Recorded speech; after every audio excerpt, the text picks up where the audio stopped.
I want to thank you for inviting me to speak here with you today on this beautiful, beautiful spring afternoon. It's almost impossible on this beautiful day to imagine what this day represents. We sit here in an America that is relatively safe, and despite the economic downturn, we still live in a place of great abundance. And we gather in a place today to remember something that none of us really remember. When I was a kid, I was surrounded by direct images of the Holocaust. The ladies in the bakery had numbers tattooed on their wrists. I grew up next to a real Anne Frank, who was hidden by righteous Christians for 4 years in Poland. And I remember the electroshock therapy treatments that she endured in an attempt to dispel the depressions that she suffered from that experience. But for today, most of us, it's more like a memorial to the Civil War. Few of us, whether Jewish or otherwise, in this room has direct experience with the Shoah.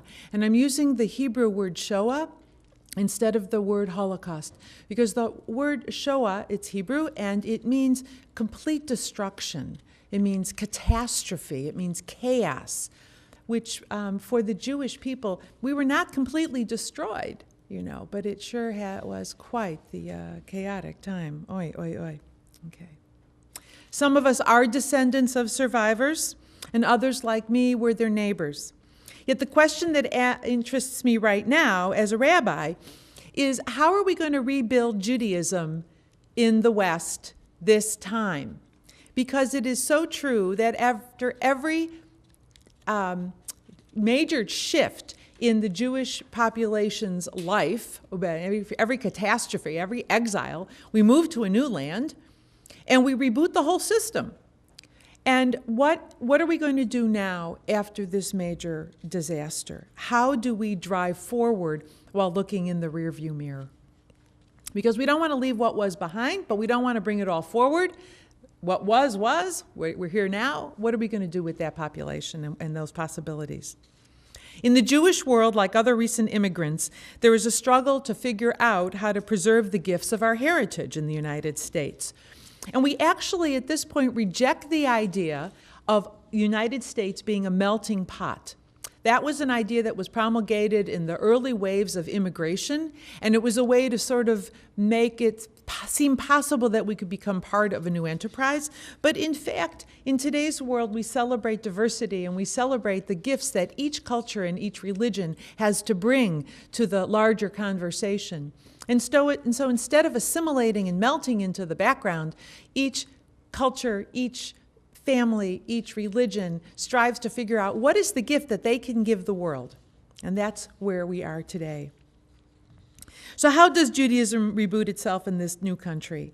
And how do we create an emotional relationship to a heritage that, as many of you know, has been going on historically since at least 1250 BCE. That's the archaeological evidence of the beginning of the Jewish people in the Canaanite hills, somewhere around 1250 BCE. Mythically, of course, it reaches back over 5,000 years.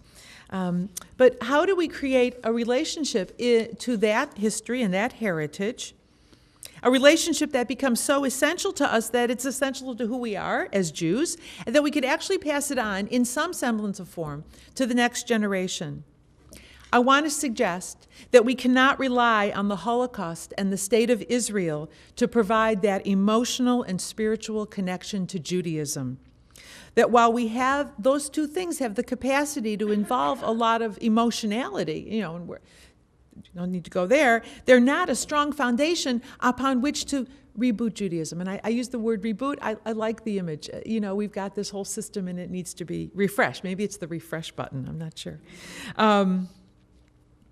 Because to build a Judaism on only the Holocaust and only the state of Israel makes Judaism a very narrow and, in fact, somewhat shallow experience. Judaism since the last 2,000 years, and that's what I'm going to talk about today, is the destruction of the temple, has been a deep, deep, deep, diverse, rich relationship and experience. And it cannot be narrowed to, oh, we were victims and therefore blah, blah, blah, you know? So we need to figure out a way to bring forward the richness of that heritage and not get caught only identifying ourselves as people who have suffered. Because it wasn't even true. You know, we weren't always suffering. We were often thriving, and then we suffered, but we did thrive. So I want to suggest that our situation, almost 3 generations after 1945, is analogous to the situation that the Jews found themselves after the destruction of the temple, when an entirely new way of doing Judaism, and I say that specifically because I like to imagine and say that doing Judaism, it's a verb. To Jew is to verb. It's not a noun. The same way as to Christian, you know, to be like Christ is not a noun. It's a verb. It's how do you live your life and how do you actually do stuff. So an entire new system of Judaism arose to replace the priest and temple-based system that had been in place for over 1,000 years. And the similarities between then and 2 generations ago are striking. For example, Jews had been in Poland for over 1,000 years. It had been a temple of a certain sort, of the center of learning, the center of Hasidism, the center of deep, deep yeshivas, advanced learning, rabbinic seminaries, I guess you could say, in modern lingo. 1,000 years, similar to in Jerusalem. And similarly, the population at the destruction of the temple fled to other countries and lived there and assimilated their new cultural norms, as similarly we came here to America. I'm personally from Lithuania. My people came over in the 1890s, and so in fact the experience of the Holocaust was even that much more removed for myself and my family, my own personal family. We didn't know anybody other than I lived in Skokie, Illinois, where the Nazis liked to march, and so I've definitely got the taste. Following the destruction of the temple, the Jews found themselves scattered in new lands, living amongst new peoples, and the new customs and opportunities get integrated into the Jewish narrative and identity. And the same thing is the same now. The same situation is now. And after the conclusion, 2-3 generations after the conclusion of the war, Jews are lifting up their heads in this new land, coming out of the shockwave, out of post-stress, PTSD, and wondering for the first time aloud, what form will Judaism take now as we move into the future with our sandals on our feet and our loins girded for our new journey, to borrow an image from the story in Exodus. What do we need now? How is Judaism going to be different? And ultimately, how can we advance the conversation about how to be a human being on this very delicate and sweet planet? So let us first look at what was back there 2,000 years ago, what was destroyed, and with what it was replaced. And then we'll come forward in time and take it from there. And I'll then give you a snapshot of what's going on in the Jewish world in the 2000, whatever year it is, 2010, 11. Wherever we are, 10. It's hard when I live in mythic time. I'm never quite sure what year I'm in. Let us go back to the mythic time, to the book of Exodus, when the Hebrew people, who were formerly slaves, you all know this story, are instructed to construct a mishkan. It comes from the word shochen, and it is the word that means dwelling. To create a place where the God, the new God that the Hebrew people are going to adopt at Mount Sinai, can dwell. I like to call this the God in the box. This was a time in human anthropology when, in the biblical mind, you put your God in a box, and as long as you had that box, you had power, and you carried your box wherever you went, and that was the biblical mind. And so we're instructed to build a mishkan. So in Judaism version 1.0, we have a portable sanctuary positioned in the center of our tent cities, and an emerging hierarchy of priests, which is described, of course, in the end of Exodus and the beginning of Leviticus, of the people who will administer the rites and do the work and become the people through whom the Israelites, the Hebrews, can bring their offerings to, and the priests then take it and offer it up in smoke. And so the priest becomes that intermediary between a person or a town, community, and the God. A bit later, after we have established that system, we begin to yearn for a political reality, and this occurs in the book of Joshua. So we're beginning to get closer to a little sense of real history. Joshua is the book after, the one after the end of Deuteronomy. And so we set up our kingdoms, and we have our kings because we wanted to be like the other nations, and of course this theme comes up in Judaism all the time. We move into a new place and we want to be like everybody else, so we're going to adopt the outer structures of what those people are doing. So at that point, we want a king. We want to be like the other people. And the monarchies are established, and we get, as you know, Saul is the first king, and King David becomes the second king. And David's son, Shmuel, is the one who builds the first temple. And he builds that first temple in around 960 BCE. This is really old stuff, folks. And then that gets destroyed by the Babylonians in 586 BCE. And it's rebuilt in 516. And now we have the second temple. Okay? So we have two temples all built and destroyed and rebuilt again, all within the same pretty short amount of time. And what's important here is that our access to God, is no longer portable. We set up a place now. And Jerusalem then switches into becoming the place where people are going to make their journey. And it really changes how Judaism is done. Instead of wandering around, we're placed. So then we're going to skip forward to the topic for today. I just wanted to give you that little bit of a background. So the Jews are living in Jerusalem. It's their holy city. And the Romans eventually take over. And the Jews are always rebelling against the Roman domination. The Romans were awful, awful people. They really were. And the Jews were always getting in trouble with the Romans. Very seditious acts of rebellion were always taking place. Of course, Jesus is one of those Roman Jews who are going to argue with the Romans most emphatically. And eventually, the Romans go in and they destroy the temple in 70 CE. Raze it to the ground. Fires, you can read the descriptions. It was just awful.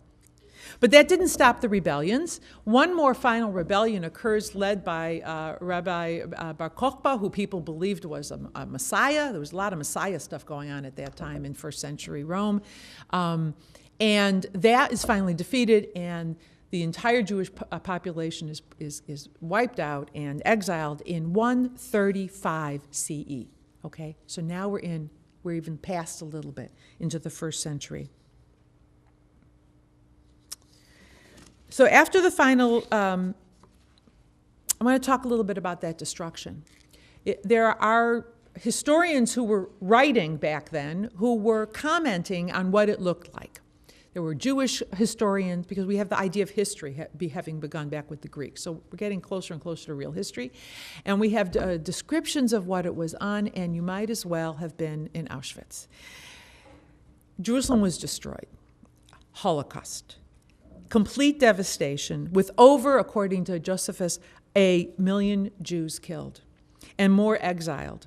And this followed siege after siege that the Romans had perpetrated upon the city, decimating the populations with famine and disease that went on for decades, chasing down the renegades, crucifying over 100 people a week. The Romans just didn't do it to Jesus. It was their major form of humiliation and execution.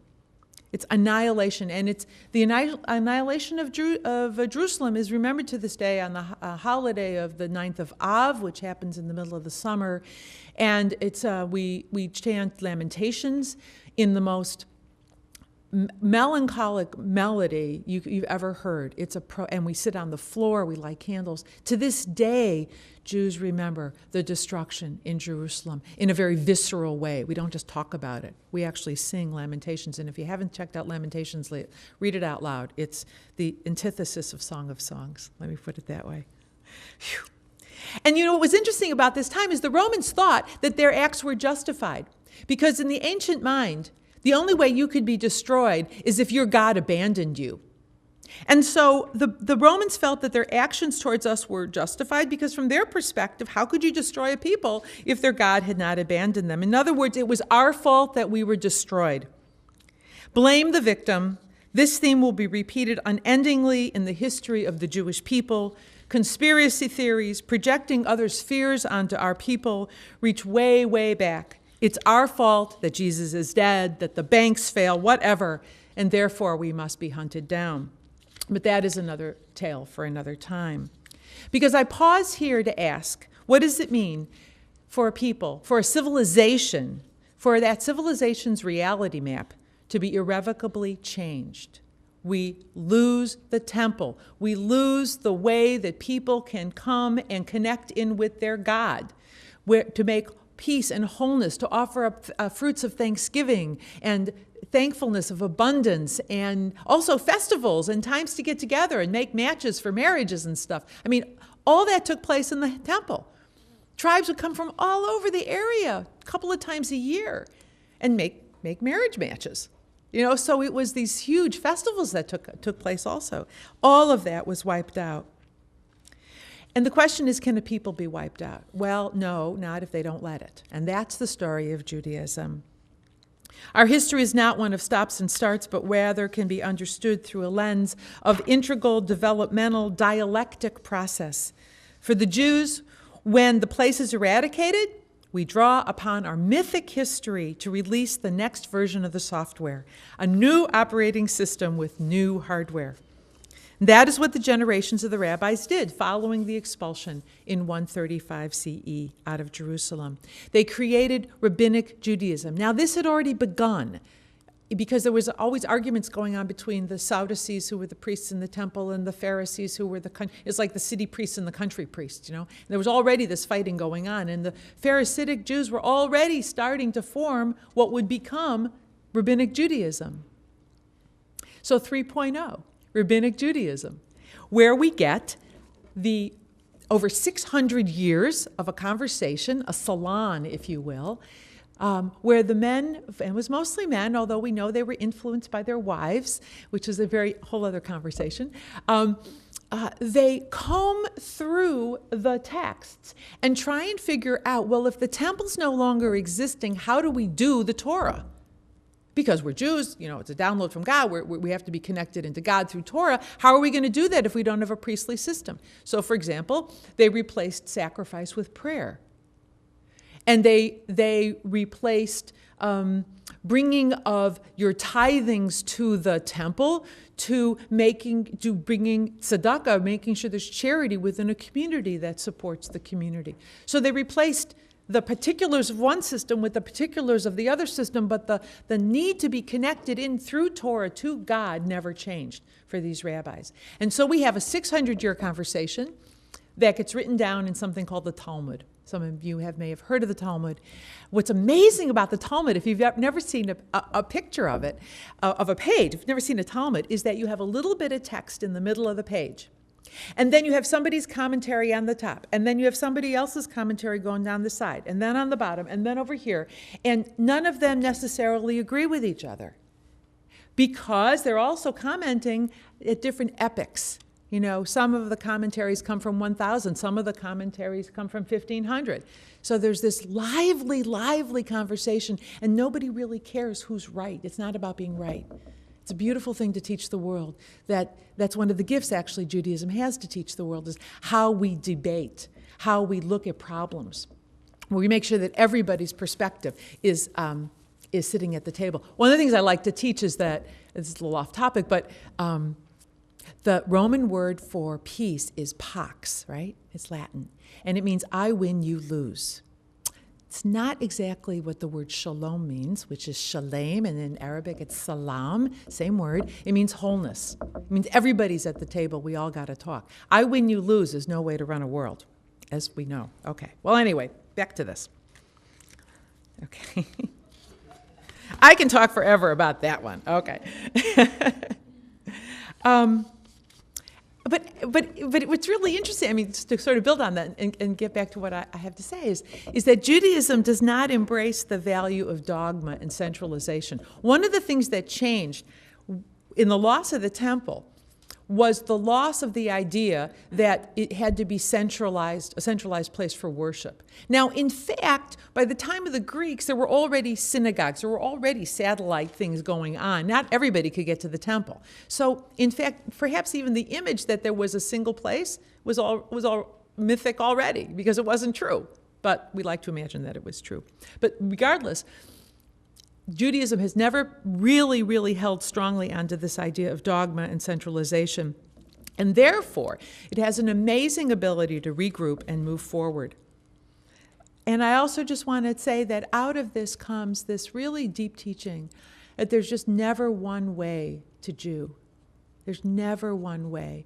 When you read the rabbinic commentaries of the medieval times, or even on into 1500s, 1600s, 1700s, you find that what they're talking about is so-and-so keeps kosher this way and so-and-so keeps kosher that way.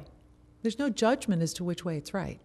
It's just noting that there's different ways to keep kosher. Back in the Talmud, it says this guy eats, chicken in his milk soup. Whoa, you're not supposed. I thought you weren't supposed to combine milk. And well, in that town, they gather their charcoal on Shabbos. Well, you're not supposed to work on Shabbos. Well, but in that town, that's the day they can go get. You know what I'm saying? So there was always a lot of different ways to Jew. So I want to bring in right now the teachings of my teacher, Rabbi Zalman Schachter Shalomi, who has made the concept of paradigm shift central to our understanding of change that takes place over time. Paradigm shift, we've all heard this word, this phrase, and for specifically the psychospiritual journey that human beings take in their religions, the paradigm shift is a process. It's a time when old ways of thinking and doing begin to decay, and the once established cosmologies and institutional responses to them begin to weaken and fall apart. My friends, this was already happening in Europe amongst the Jews. Things were really beginning to shake up. Starting in about the 1700s, the Enlightenment shows up on the stage, and the young Jews ran to go become enlightened from the works of Rousseau and Locke and the rational movement, and that's where you start seeing the beginnings of the reform movement of Judaism, etc. Things were already on the move, and so the paradigm shift took a couple hundred years actually to be sort of in some ways the final crescendo was the Holocaust. But Judaism had already begun to change as it yearned to become part of the modern world. And what happens is that after the Holocaust, we arrive here in America, and some people are so damaged by the experience that they get rid of Judaism altogether in their lives. Some people converted to Episcopalian and Lutheran because their business practices required them to do that, and then they couldn't be known as a Jew. That actually started happening in Germany. Some people created a form of Judaism in this country after the Holocaust that's very rigid, that's by a book, that they look at the recipe book and they say, oh, that's how you be a Jew, and that's how they start Jewing. But what's happening is the whole thing is getting delaminated. The whole system is getting delaminated from past reality maps. And the paradigm shift takes place as the new vitamins, so to speak, begin to work on the patient that's lying on the floor. And in every culture, every time this has happened in the Jewish population, we move into a new culture, we absorb the new vitamins from the new culture, we integrate them into our own culture, we stay true to who we are, but we bring on, like the Arabs introduced Jews to poetry. And in the height of the Arab, the Muslim Jewish enterprise in Spain, before the expulsion of Jews in 1492, the Jews and the Arab, the intelligentsia spoke Arabic. So all of Maimonides, all of Rambam's written in Arabic. So that was the language of the intelligentsia, and there was great communication between the Muslim world and the Jewish world. That fell apart when the Christians showed up, but that's a whole other conversation. But since World War II, we've experienced the Holocaust, the upheaval of Hiroshima and Nagasaki, the tension of the Cold War, the moonwalk, the sixth or maybe now seventh generation of computers, the internet, and global corporate globalization. And all of those things testify to a radical shift that continues to manifest for us today, a shift that requires a deeper response than just sort of a surface response. Moving to America, I moved now because I'm paying attention to time here. Moving to America, what did we get from coming to America? So you get the idea that when we got out of Jerusalem after the destruction there, we created Rabbinic Judaism, which was radically different. You didn't need a temple, you didn't need a priest. Here's how you can integrate yourself in your travels, in your diaspora, and it's all Judaism, except for a few caveats. You can't, I mean, Jesus does not become, you can't be Messianic Jews. That's crosses a line. But other than that, however you can do your heritage and your tradition, and you're participating in the mythic stories, you're celebrating Passover together, it doesn't matter what kind, we have rice and lentils on your table or whatever. You're participating in the mythic tales, and you are taking care of the orphans and the widows in your communities, et cetera, et cetera. So that all gets created, and we actually replace priests with the scholar. That's a major shift. After the destruction of the temple in Jerusalem, the priest is no longer calling the shots, the scholar is. And this becomes amazing because there's so many scholars. And it's just such a, it's so rich. It's such a rich conversation. It's the best blog you could imagine. I mean, to this day, I mean, yeah, it's blogging. Okay. So we moved to America, and what happens here? For the first 2 generations, both in America and in Germany as well, nobody can talk about the Holocaust. The people whose grandparents were the SS troops and who were the army and the part of the machines of Nazi Germany do not talk about what Grandpa did in the war. My own family, my father was he was a medic, and he was the first one to walk into the concentration camps when they were liberated. He was also the first landing party on Nagasaki. Ouch. I don't know how he continued with his life, but he did. Amazing guy. Became a judge. Okay. So the devastation also gave rise to this sort of, like, we went into sleep mode. We went into post-traumatic stress syndrome mode. And in the last 20 years, I'd say, the people in Germany are beginning to talk about it, and the Jews in America are beginning to talk about it. Because what both populations realize is that if we don't start talking about it, the few people who are still left alive who experienced it will be gone. And so now that's why you're seeing all these memoirs show up on the book stands, people writing their memoirs of that time. And it's a really profound grasping at the last straws of people who lived before the war and the people who lived through it. So it's a wonderful, wonderful thing. But okay, so what did we find when we got here? We found some really amazing values that are American. One is equal access under the law. Women and men, no matter who you are, have equal access under the law. Now, in Judaism, up until, I'd say, about the 1600s, men and women lived in parallel lives. It's like more tribal. The men did certain things and the women did certain things, but together they created a Jewish life. There was not the denigration necessarily of women's roles. It was just a parallel universe. When we get to America, and of course the modernization begins to kick this in as well in the 17 and 1800s. But anyway, when we get to America, it's bottom line. Men and women, well, after 1920 when women could vote, but okay, you get that. Women and men become equal access to the courts, equal access under the law. Well, that radically changes Judaism.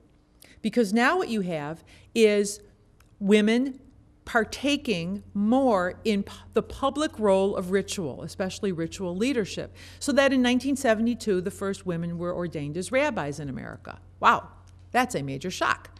And in the Orthodox, the cracks are in the wall too. You know, they just have tried to, a modern Orthodox rabbi, Avi Weiss, has tried to ordain a woman as a rabbi. He got all kinds of flack. He had to retract it. But folks, the crack is in the wall. It's very exciting.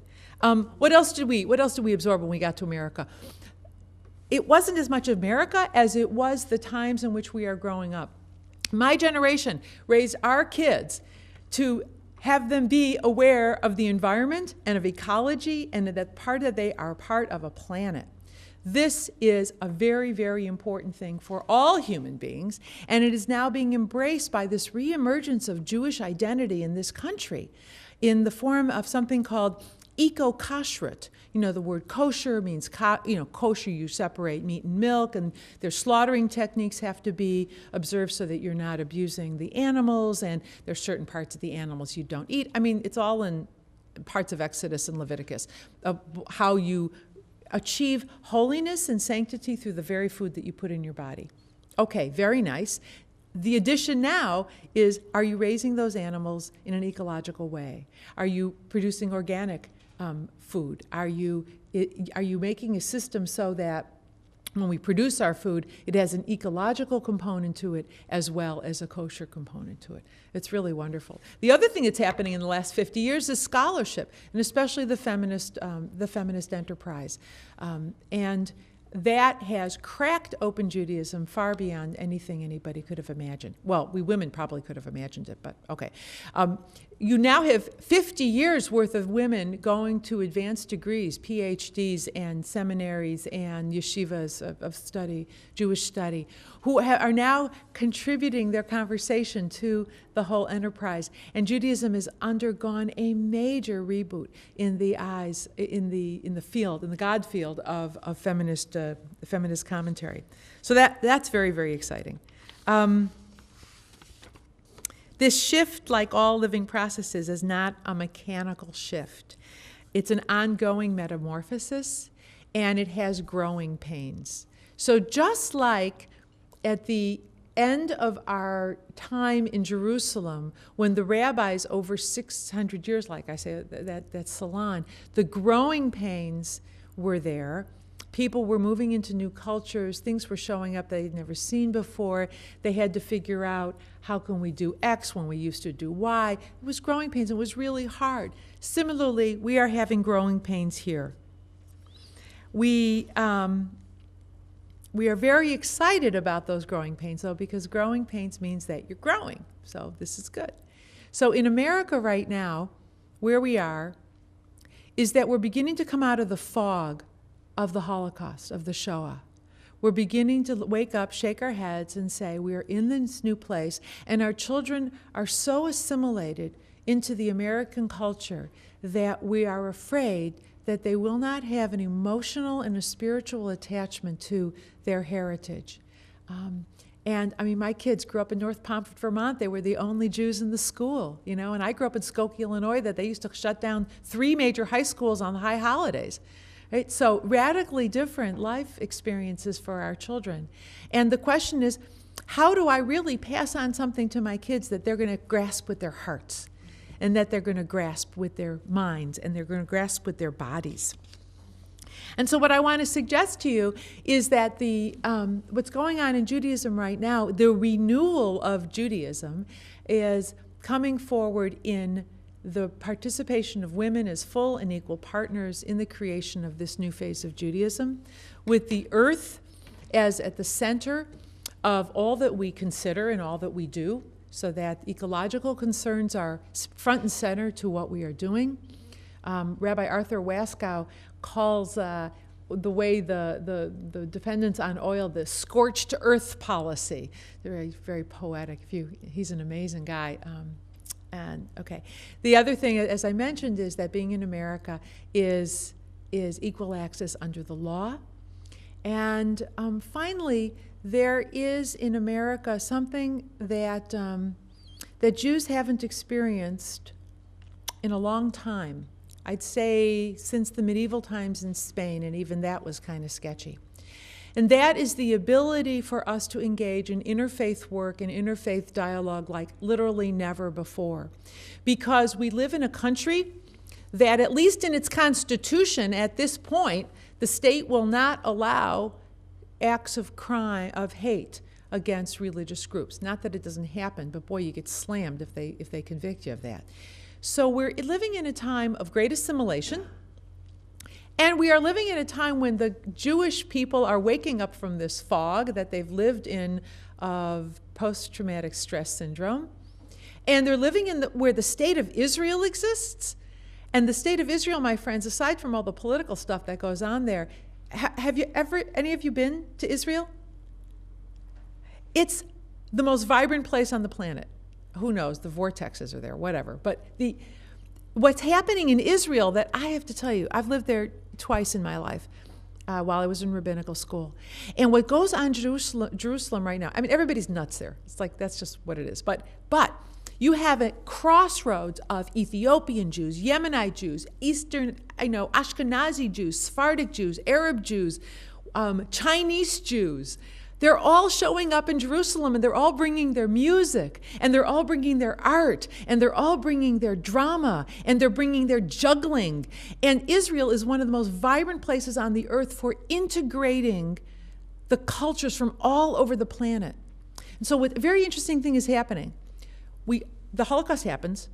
Most Jews those that survive, end up in America. America spends time sort of in this fog, and then in the not quite a fog, they built suburban synagogues and imitating how churches were run, and the rabbi comes from the back of the room, goes to the front of the room. There's all kinds of things, we can talk about that. But anyway, in the 70s, the young people, my generation, left institutionalized Judaism and started forming their own, what were called chavurah, little groups of people that met in the living room and made Judaism alive for them as well. We're in the second phase of the chavurah movement. And the chavurah movement now in America, groups of people are leaving organized Judaism. They're not affiliated, and they're doing a form of Judaism that makes sense for them, which is one of the reasons why I became ordained as a trans-denominational or a pan-denominational rabbi. I'm not conservative. I'm not Orthodox. I'm not Orthodox. I'm not Reform. I am just a rabbi. And that's how people are in America. They're just Jews. And it's a wonderful thing. But anyway, all of that experimentation that has been going on in America have become a big vitamin packet to bring back to the land of Israel. And slowly but surely, what has been going on here has been trickling back over there, and not to take something American and stamp it on the state of Israel, here, do it like this, but the ideas that have been generated here about how you do liturgy, about women being equal access, et cetera, the Israelis are rebooting Judaism from an Israeli experience now. And it's the most profoundly beautiful thing I've ever seen in my whole life, because it's coming out of their experience with this incredible multiculturalism in which they live. So while we can all talk about Israel in a lot of different ways, I have to say that is the best thing. It's the best. If you go there, the music, the arts, and the way people are integrating, coming out of their own DT, coming out of that fog as well. So I want to end with just a couple comments, because I want to take some questions and say the heart of the matter is that after our expulsion from Jerusalem in 135 CE and the other devastation of that time that had been spent for over 1,000 years there, the rabbis created something really new. And what they created was an ability to still keep your finger in the plug, as I like to say, still feel related to God, however you understand that, still feel related to and experience a relationship to your people and to your planet. And the temple existed to help create order in chaos. It helped to create how to organize time and ritual and cycles of life. And the temple established links between the hidden divine reality and the sanctified material reality as it appeared in the cycles of holidays. And so must Judaism now, in the future, needs to accomplish that same task. How do we keep our sense of the universe so attuned that we can thrive in our lives and not bring the planet down in the process? The rabbis replaced the temple with the inner priest. Sacrifices and offerings were replaced with prayer. They instituted a decentralized system of study that resulted in books and books and books that, in fact, only talk about one thing. How can we be mensch? How can you be a mensch? How can you live according to the highest standards of values and ethics and morals in all that comes at you? And that really boils it all down. The Talmud, the rabbis were really asking, having come out of a place of Jerusalem where the Romans had such disregard for the human being and such disregard for life, how can we make a system alive that relies on our ethics and our values and keeps us true to the principles that are embedded in Torah, in the 5 books of Moses, in our text literature? And so, as I like to say, there's opportunity to renew the Jew in you.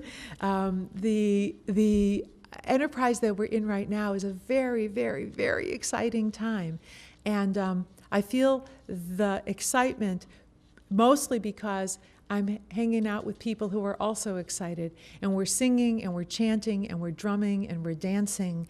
And we are paying attention to the face of God in our time that we need now. We no longer need the angry Father God who gathers his troops and goes in and commits unspeakable horrors. Sometimes that's the God you need. But right now we need the face of God that is compassionate and kind and is interested in building systems that are alive and can sustain. And that is what we are finding in America. And that is the place we stand right now as the Jewish people, joining in this amazing interfaith moment in the safety of America to work with our brothers and sisters across faith lines, across tradition lines, and even within faith lines, so that the liberal Jews and the progressive Jews can work with the more conservative and the Orthodox Jews. It's an amazing time because nobody's holding a knife over our head, It's an amazing time for as long as it lasts. Sometimes Jews get worried, you're looking over your shoulder. But as long as this lasts, we have a responsibility to make that system go its next spiral up the dialectic and see what we can come with. So after the great shakeout of the recent Shoah, we stand poised to create that next foundational shift. And it, as I say, is a very exciting time to be engaged in this reformulation. And I hope that each and every one of you, no matter what your faith tradition, joins in that same revitalization effort in your own communities and your own faiths, because everything needs to be shaken up now in the 21st century. And so as we say in Hebrew, Ken Yehi Ratzon, may it come to pass. And thank you.